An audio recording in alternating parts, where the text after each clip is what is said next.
Hello friends, welcome back to my channel. HCF दिया जाए तो एलसीएम ज्ञात करना होता है। तो हमें सूत्र तो पता ही है कि कौन सा है। तो हमें एलसीएम दिया है, क्या पहले लिखेंगे? दिया है। जो जो हमें दिया गया है वो लिखेंगे। सबसे पहले लिखेंगे कि दिया है, क्या दिया गया। एचसीएफ बराबर हमें दिया गया, एचसीएफ बराबर हमें दिया गया है 15। ठीक है, क्या दी गई है मुझे 120। सेकेंड संख्या क्या दी गई है? सेकेंड संख्या मुझे दी गई है 60। ठीक है, और पूछा क्या गया है? पूछा गया एलसीएम। क्या पूछा गया? एलसीएम। एलसीएम तो पूछा गया एलसीएम। अब हमें क्या करना है? सूत्र लगाना है। फर्स्ट संख्या मल्टीप्लाई सेकेंड संख्या, सेकेंड संख्या, सेकेंड संख्या बराबर एलसीएम मल्टीप्लाई एचसीएफ। क्या? एचसीएफ। एलसीएम और एचसीएफ, एलसीएम और एचसीएफ। तो हमें दिया क्या क्या गया वही हम यहाँ पे पुट करेंगे। तो रखेंगे क्या क्या? देखो, पहली संख्या हमारे पास 120 है, मल्टीप्लाई दूसरी संख्या क्या? देखो, पहली संख्या हमारे पास 120 है, मल्टीप्लाई दूसरी संख्या 60 है, बराबर एलसीएम हमारा क्या है? एलसीएम हमारा दिया, पूछा गया हमसे, एलसीएम पूछा गया। एचसीएफ हमें दिया गया, तो एचसीएफ क्या दिया गया? 15। इधर मल्टीप्लाई में इधर जाएगा, भाग में चला जाए। जिसको ये बात नहीं पता है वो हमारे इस वीडियो में कमेंट में लिंक कर दूंगा। मैंने सारा कुछ समझाया उसमें एक वीडियो में कि किधर कौन सी संख्या किधर भेजते हैं, किस में जाती है, तो ये पूरा देख सकते हैं उसके। तो 120 मल्टीप्लाई 60 बटे में 15 बराबर एलसीएम। एलसीएम तो हमें 15 दूनी 15 चौको 60। अब गुणा करेंगे तो हमारे पास क्या आया? देखो, एलसीएम बराबर 120 मल्टीप्लाई 4, तो 12 चौको 48, मतलब कितना आ गया? 480। हमारा आंसर क्या आया? 480 को नोट करो और दूसरा क्वेश्चन मैं समझा रहा हूं। ठीक, को ध्यान में रखते हुए हम एक चीज पहले समझाते हैं आपको। जैसे कि हम कोई संख्या एक बॉक्स बनाया और ऐसे 2 लाइन की और ऐसे ये किया। जैसे इसको देखते हैं, आपको क्या लग रहा? अगर मैं यहाँ पे एक लाइन करूं तो आपने देखा होगा कि खेतों में नहीं बनाते थे, जो जब खड़ा होता था कोई, मतलब खेत में जो लील गाय आते थे, तो उसके लिए मैं समझाता हूँ, वो पुतला खड़ा करते हैं, तो वैसे ही बन गया ना। लेकिन हमें वहां पे पुतला नहीं बनाना है। हमें क्या करना है? हमें ये समझना है कि इस पुतले का यूज करके हमें इस सवाल को समझना है। इस सवाल को कैसे समझेंगे? तो यहाँ अगर हम 7 रख दें और यहाँ 4 रख दें, तो इन दोनों का मल्टीप्लाई करेंगे तो क्या आएगा? 7 चौको 28। ठीक है, ये जब भी ऐसे होगा ना तो गुणा होगा हमेशा। ठीक, क्या होगा? गुणा। अब अगर हम यहाँ की संख्या एक गायब कर दें, यहाँ की संख्या, तो मेरा क्या आएगा? ये 7x बराबर मुझे क्या दिया गया? 28। तो x का मान मेरा क्या आ जाएगा? 28 बटे 7, तो 7 चौको 28, तो x बराबर क्या है? 4। अभी कि जब जहां से उसकी जड़ें निकली हैं, जहां से उसकी जड़ें निकली उसको मल्टीप्लाई करेंगे, तो 7 या 21, तो 7 मल्टीप्लाई 3 बराबर x, तो 7 या 21, तो x की वैल्यू कितनी आ गई? 21। x की वैल्यू कितनी आ गई? 21। तो साइड में लिख लेंगे x बराबर 21। जब हमने x बराबर x को साफ किया, यहाँ पे 21 रखा, तो अब हमें समझ आया कि 21 रखा है, तो अब हमें ये भी मिल गया वैसे ही।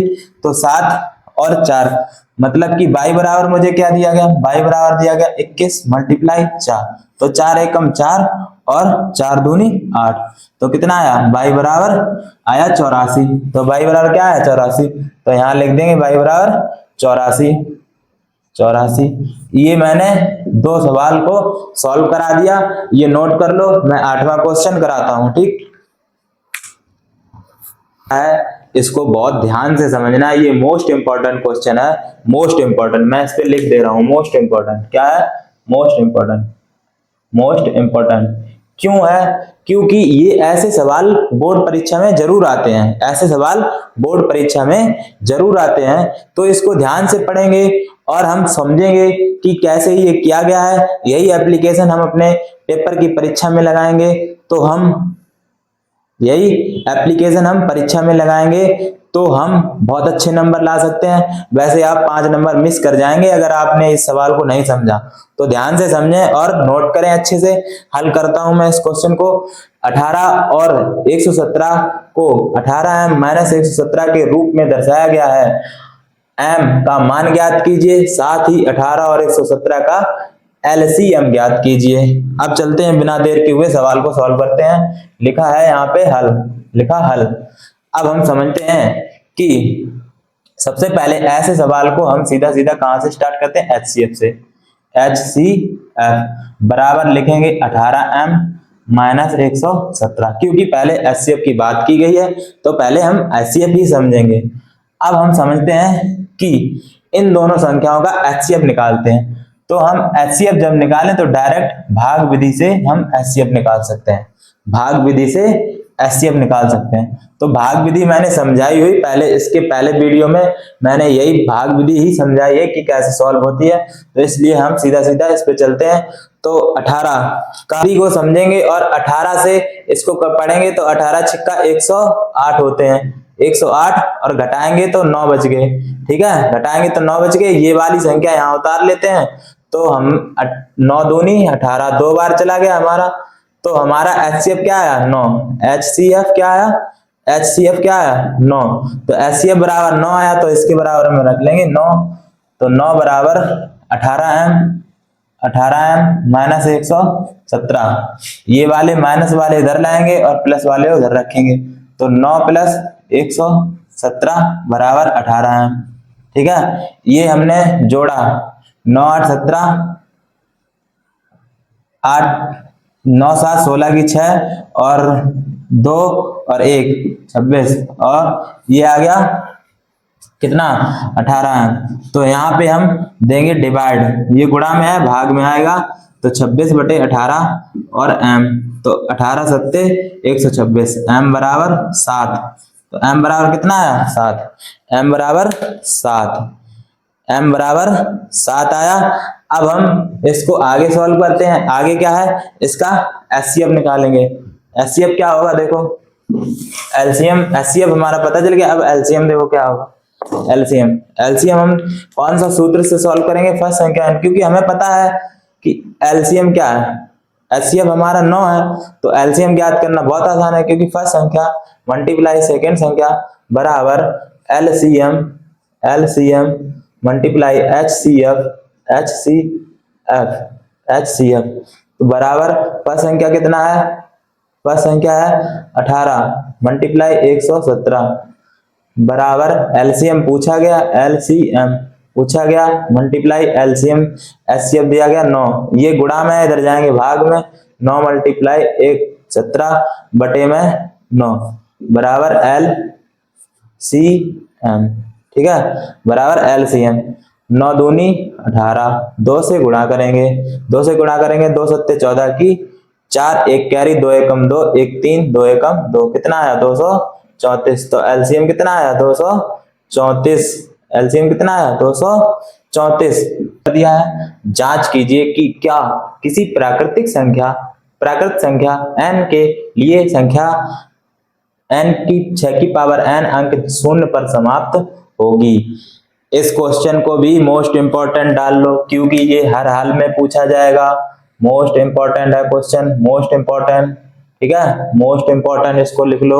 और ये क्वेश्चन अगर नहीं समझा तो ये 5 नंबर का पक्का आपका कट जाएगा। ठीक, तो इसलिए आप लोग सभी लोग ध्यान से इसका नोट कर लें क्वेश्चन और ध्यान से समझें। बहुत आसान क्वेश्चन है, और जो भी क्वेश्चन को हम करा रहे हैं ये सारे इंपॉर्टेंट क्वेश्चन है, क्योंकि ये सीरीज में इंपॉर्टेंट क्वेश्चन और मैथ पूरी सॉल्व कराने का जिम्मा मैंने लिया है।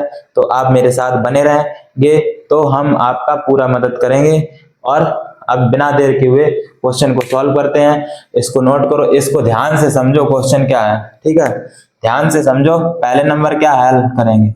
अब मुझे पता है ये बात कि संख्या जब भी कोई n क्या है, प्राकृत संख्या। प्राकृत संख्या क्या होती है, एक से शुरू होती है अनंत तक जाती है, 1 2 3 1 2 3 4 5 6 डॉट डॉट ऐसे इन्फिनिटी, डॉट डॉट इन्फिनिटी। तो ये क्या है, प्राकृत संख्या। प्राकृतिक संख्या एक से शुरू होती है अनंत तक जाती है, तो ये प्राकृतिक संख्या कहलाती है। प्राकृतिक संख्या अगर हम इस पे रखेंगे 6 की पावर n पर, 6 की पावर n, ये क्वेश्चन मैं फिर बोल रहा हूं कि ये बहुत ध्यान से समझो, क्योंकि ये परीक्षा में बार बार पूछा जाता है, इसको ध्यान से समझें। तो मैं समझा रहा हूं, इसको देखो ध्यान से। अब हम n की पावर क्या लेंगे, n की पावर सबसे पहले n बराबर हम 1 लेंगे, और ये सारी संख्या ले सकते हैं। तो हमें बताना है क्या n की पावर, अगर 6 की पावर संख्याएं रखेंगे तो क्या 0 पे समाप्त होगी, ये बात समझनी है। तो 0 पे समाप्त होगी, मुझे पता है कि 0 पे समाप्त होगी नहीं, लेकिन हमें सिद्ध करना है। सिद्ध करना होगा तो कैसे करना होगा, ये बात समझते हैं बस। 6 की पावर 1 का मान क्या होता है 6, 6 की पावर 2 का मान रखेंगे तो होता है 36, 6 की पावर 3 रखेंगे तो होता है 216। तो ऐसे हम कितना भी रखते चले जाएं तो हमारा कभी भी ये संख्या 0 पर समाप्त नहीं होगी। इकाई का प्लेस क्या नहीं आएगा, इकाई का प्लेस 0 नहीं आएगा, इकाई का प्लेस, इकाई का स्थान क्या 0 नहीं आएगा, 0 नहीं आएगा कभी भी। तो हम सॉल्व कैसे करेंगे ये भी बात समझ लेते हैं। अब हम ध्यान देते हैं कि देखो इस क्वेश्चन को ध्यान से समझेंगे।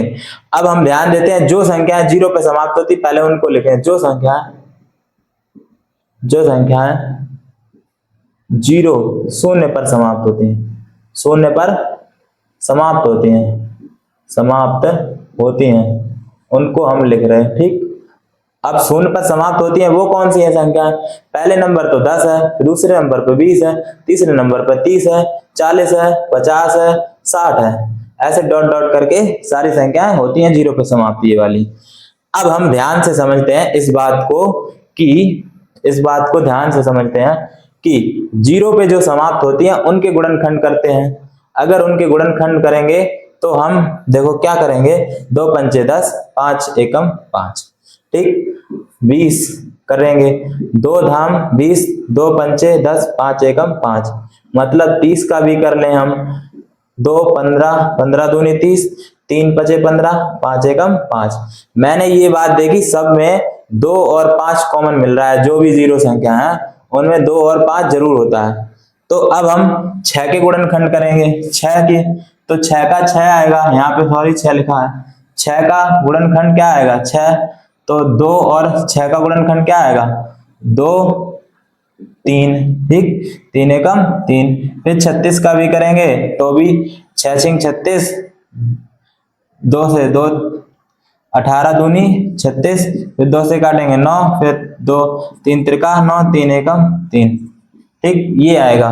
तो हमें पता चला है कि अब हमें लिखना है, थोड़ा सा परिभाषा लिखेंगे, इसमें क्या लिखेंगे हम जानते हैं, हम लिखेंगे, हम जानते हैं कि जो संख्याएं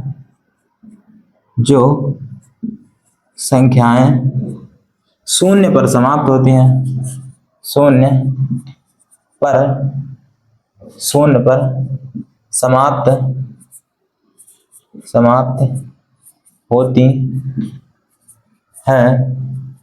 जो संख्याएं 0 पर समाप्त होती हैं, जो संख्याएं हम जानते हैं कि जो संख्याएं 0 पर समाप्त होती हैं उनके गुणनखंड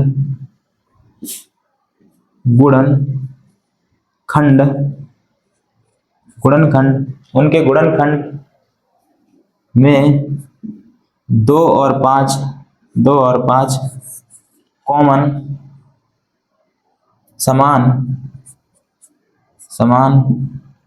आ रहे हैं, आते हैं, और हमने देखा है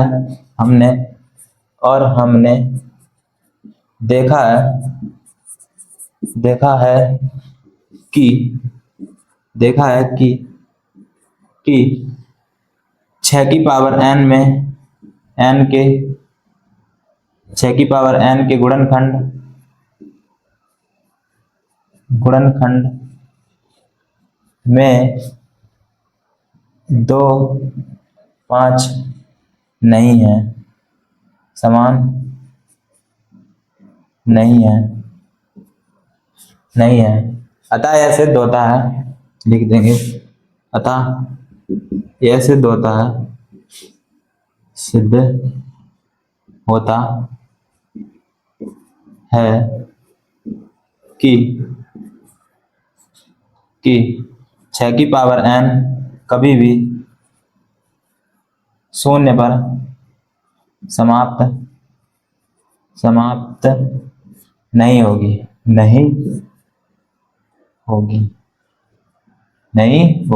ठीक, समाप्त नहीं होगी। एक बार फिर से मैं इसको रिवीजन करा रहा हूं कि ये क्वेश्चन बहुत मोस्ट इंपॉर्टेंट है। इसको समझने के लिए बहुत ही हमें आसान तरीका लगाना है, कोई ज्यादा जल्दबाजी नहीं करेंगे, और समझेंगे कि n की पावर, मैंने इस क्वेश्चन में समझाया, इस क्वेश्चन में क्वेश्चन कहना चाह रहा है हमसे कि n की पावर क्या रखें कि 0 पे समाप्त हो जाए। तो n की पावर अनंत तक की कोई भी संख्या रख लो, कभी भी 0 पर समाप्त नहीं होगी, बस हमें दिखाना है उसको कि कैसा करना है। तो 0 पे जो समाप्त होती है उनमें हमने उभयनिष्ठ कॉमन गुणनखंड देखे 2 और 5, तो 6 में ऐसा कोई गुणनखंड हमें मिल नहीं रहा, तो हमने लिख दिया, हम जानते हैं कि जो संख्याएं शून्य पर समाप्त होती हैं उनके गुणनखंड में 2, 5 समान आते हैं, और हमने देखा कि n की 6 की पावर n के गुणनखंड में 2, 5 समान नहीं है, अतः यह सिद्ध होता है कि 6 की पावर n कभी भी शून्य पर समाप्त नहीं होगी, है। अब ये क्वेश्चन नोट कर लो, मैं इसके लिए टाइम आपको देता हूं, नोट करो। और मैंने 10वां क्वेश्चन उतार दिया है, लिखा है 10वां क्वेश्चन, क्या व्याख्या कीजिए कि 7 × 11, 6 × 5 × 4 और 3 × 2 × 1 + 5 इस भाज्य संख्या क्यों है? भाज्य तो है लेकिन क्यों है, हमें कारण देना है। भाज्य तो है लेकिन क्यों है, हमें कारण देना है। तो हम समझेंगे इस क्वेश्चन को भी, बहुत ध्यान से समझेंगे, बहुत अच्छा क्वेश्चन है, ऐसे क्वेश्चन कोई कराता नहीं है। मैं आपको ये क्वेश्चन, सारे क्वेश्चन कराऊंगा, एक एक क्वेश्चन, और मैं सारे उदाहरण भी लगवाऊंगा इसमें, तो आप ध्यान से समझें और हमारे चैनल को सब्सक्राइब भी कर लें अगर अच्छा लगे तो। देखो अब समझते हैं इसको, बिना देर के हुए क्वेश्चन को समझते रहते हैं और सॉल्व करेंगे।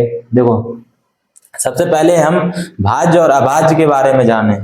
अगर भाज्य भाज्य के बारे में हमें नहीं पता है तो आप लोग हमारे वीडियो के कमेंट में लिखेंगे कि भाज्य भाज्य की एक वीडियो डालो बना के, और एक उसमें बहुत ही बेस्ट तरीका मैं समझाऊंगा, बहुत ही बेस्ट तरीका, मतलब कि भाज्य और अभाज्य निकलेगी नहीं आपके दिमाग से, क्योंकि 1 से 100 तक की संख्याओं में अभाज्य संख्या होती है, कितनी, 25, और भाज्य संख्याएं क्या होती हैं, 74 होती हैं। सबको पता है कि सब बोलते 75 है लेकिन होती 74 है। ये क्यों होती हैं तो आप लोग कमेंट में लिखेंगे तो मुझे बताना पड़ेगा।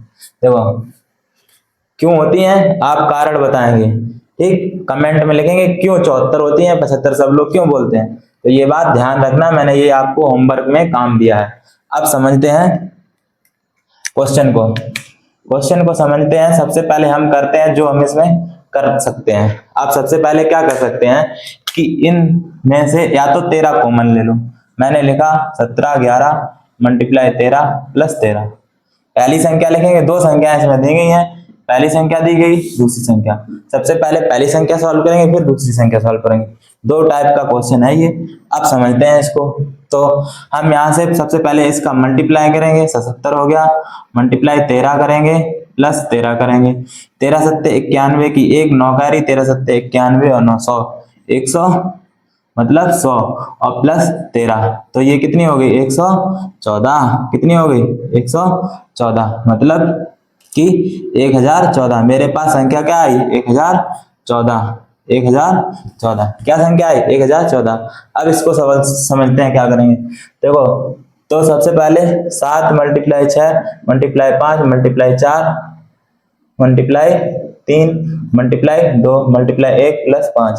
प्लस वाला अलग फ्रैक्शन है, मैं समझूंगा 2 एकम 2, 2 3 6, 6 चौको 24, मैंने 24 लिख लिया, ठीक है। 5 छक्का 30 मल्टीप्लाई 30 लिख लिया, मल्टीप्लाई 7 लिखा, लिख रहा रहने दो। अब 7 या 21 मतलब 210 मल्टीप्लाई 240। अब हमें 21 और 20 का मल्टीप्लाई करना।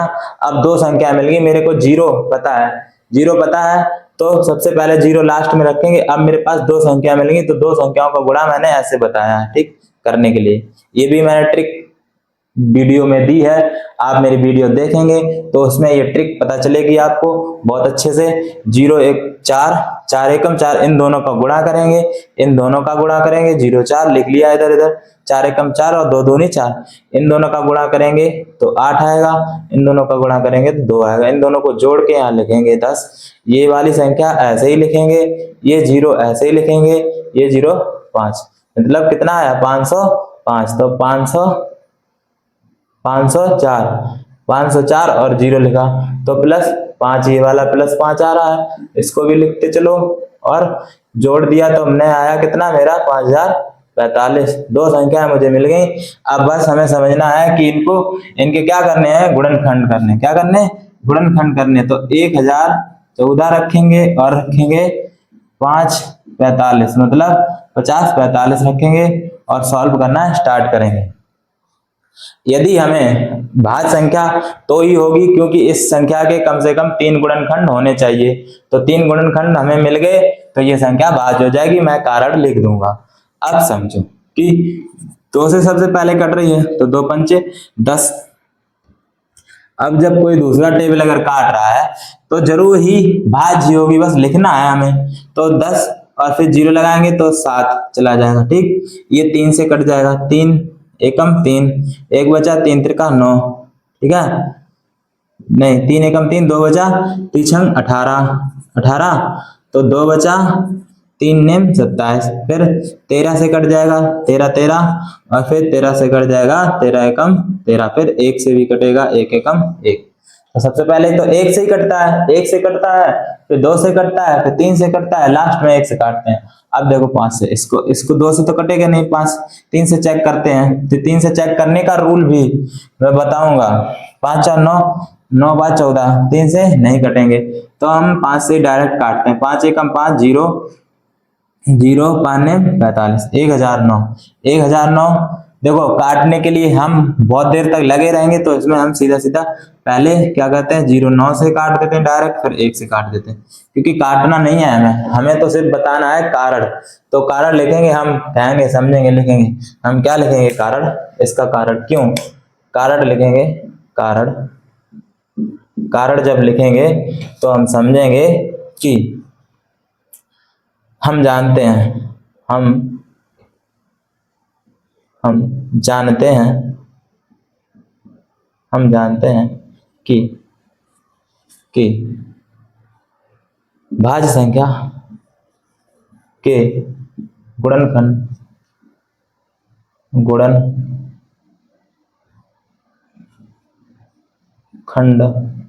गुणनखंडों की संख्या 3 या 3 से अधिक, 3 या 3 से अधिक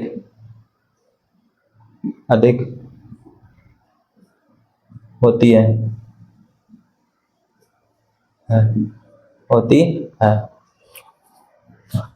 3 या 3 से अधिक होती है। हमें यहाँ पर दोनों संख्याओं में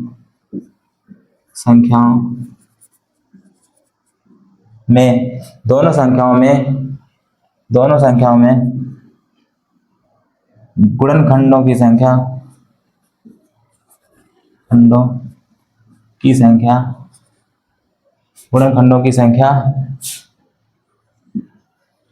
गुणनखंडों की संख्या 3 से अधिक है, 3 से अधिक है। ये नोट कर लो क्वेश्चन, और ये वीडियो यहीं पर समाप्त कर रहा हूं क्योंकि वीडियो ज्यादा लंबा हो जाता तो आप लोग वैसे भी नहीं देखेंगे। तो 5 क्वेश्चन मैंने कराए आज, और कल भी मैंने 5 कराए थे। उस वीडियो को देखें, अगर आपने ये देखा है तो पहले वो देखें, फिर इसके बाद ये देखें, और वीडियो को पूरा देखने के लिए धन्यवाद। और आप हमारे चैनल पर बने रहें, क्योंकि आपको अगर एक बेस्ट नंबर की मार्कशीट चाहिए तो आप जरूर हमारे इस चैनल को सब्सक्राइब कर लें। और अगर वीडियो अगर अच्छा लगा है थोड़ा बहुत तो आप अपने दोस्तों को अवश्य भेजें। धन्यवाद। Thank you all of you. Radhe Radhe. जय श्री राम।